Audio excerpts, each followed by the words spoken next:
شروع کرتا ہوں میں اللہ کے نام سے جو بڑا مہربان نہایت رحم کرنے والا ہے۔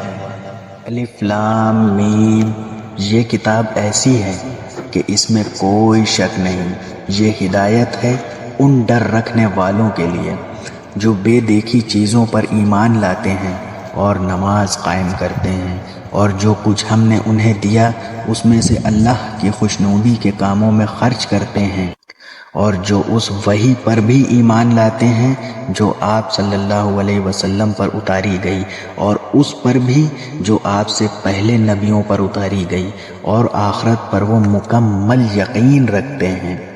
یہ ہیں وہ لوگ جو اپنے پروردگار کی طرف سے صحیح راستے پر ہیں، اور یہی وہ لوگ ہیں جو فلاح پانے والے ہیں۔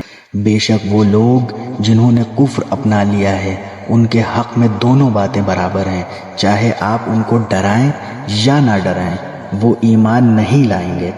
اللہ نے ان کے دلوں پر اور ان کے کانوں پر مہر لگا دی ہے، اور ان کی آنکھوں پر پردہ پڑا ہوا ہے، اور ان کے لیے زبردست عذاب ہے۔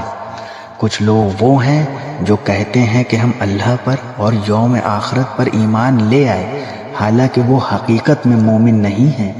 وہ اللہ کو اور ان لوگوں کو جو واقعی ایمان لا چکے ہیں دھوکہ دیتے ہیں، اور حقیقت تو یہ ہے کہ وہ اپنے سوا کسی اور کو دھوکہ نہیں دے رہے ہیں، لیکن انہیں اس بات کا احساس نہیں ہے۔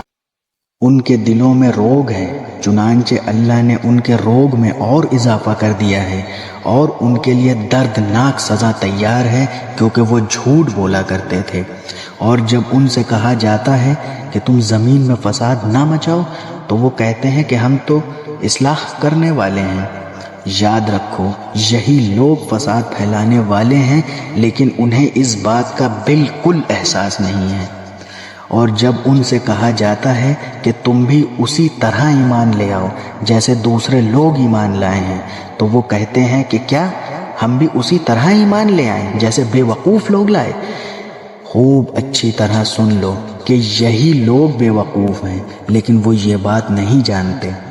اور جب یہ ان لوگوں سے ملتے ہیں جو ایمان لا چکے ہیں تو کہتے ہیں کہ ہم ایمان لے آئے، اور جب اپنے انہی شیطانوں کے پاس تنہائی میں جاتے ہیں تو کہتے ہیں کہ ہم تمہارے ساتھ ہیں، ہم تو ان سے مذاق کر رہے تھے۔